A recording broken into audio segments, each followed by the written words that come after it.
Sergeant Nolan from the SchoolBeat team who work for Gloucestershire Constabulary.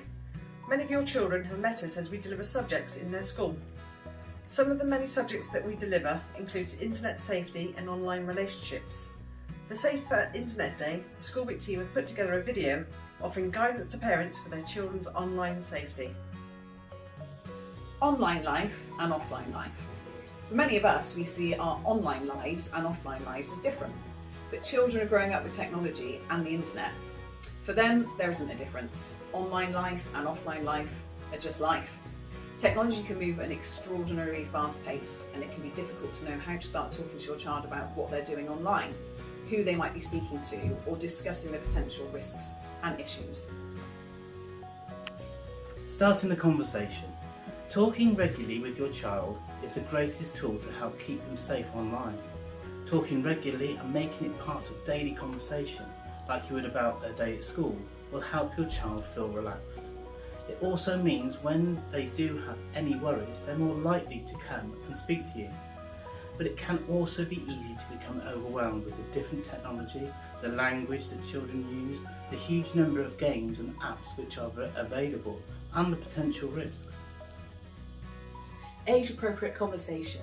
A big factor to consider when you're talking to children is age and cognitive ability, which also impacts on the language we use and what we can talk about. As children get older, their needs and behaviour will change, particularly as children are moving through their teenage years and are more prone to risk-taking, mood swings, or whether they will even talk to you about something they may be embarrassed or ashamed about. For example, if you suspect grooming or exploitation, you may not wish to talk about this directly with a young child, but instead report directly to the Child Exploitation Online Protection, also known as CEOP. With a teenager, you may be more comfortable talking about these issues. There is advice on the NSPCC website, nspcc.org.uk.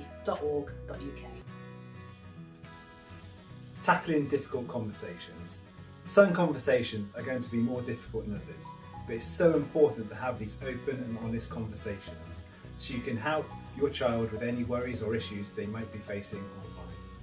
For example, if you're worried they've been viewing online pornography, if they have seen upsetting, inappropriate or explicit content, or perhaps being bullied. These more difficult conversations will heighten feelings of fear, anxiety, worry, shame and embarrassment.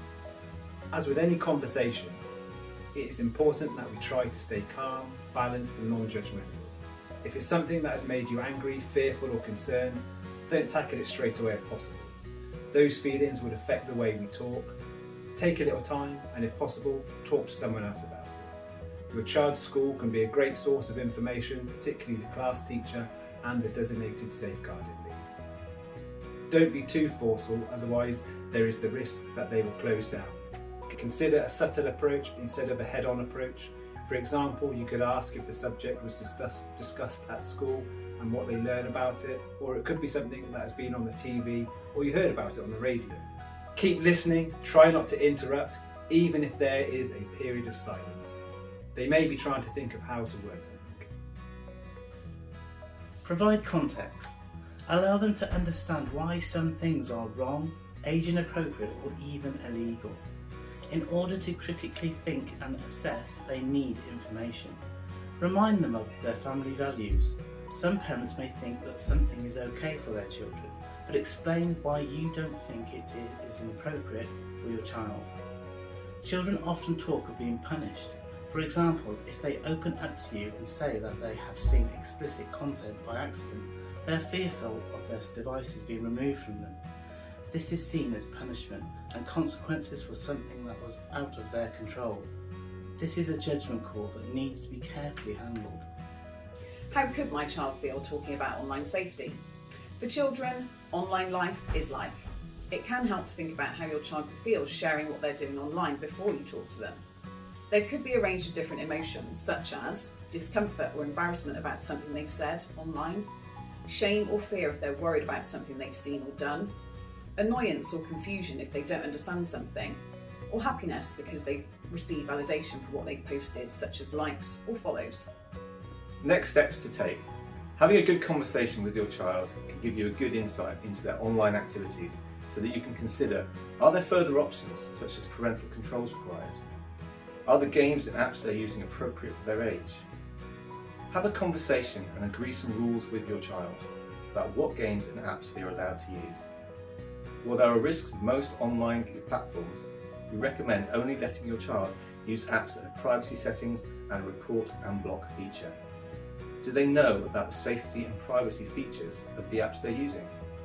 Such as privacy settings. Are their accounts public or private? Do they use two-factor authentication? Do they know how to block and report? Are those features available? Can you turn features off, such as chat and in-app purchases? Do they know what personal and private information is and what is and is not appropriate to share online?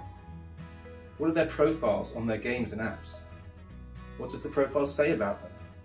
What does the image or avatar say about them? Being a good digital role model. Children get lots of messages about online safety in school and at home, but this can be confusing for them if the adults around them appear not to be following the advice they're given. Your children look to you for guidance, so it's not just about what advice you give to them, but also what you do yourself. Try to avoid the example, do as I say, not as I do.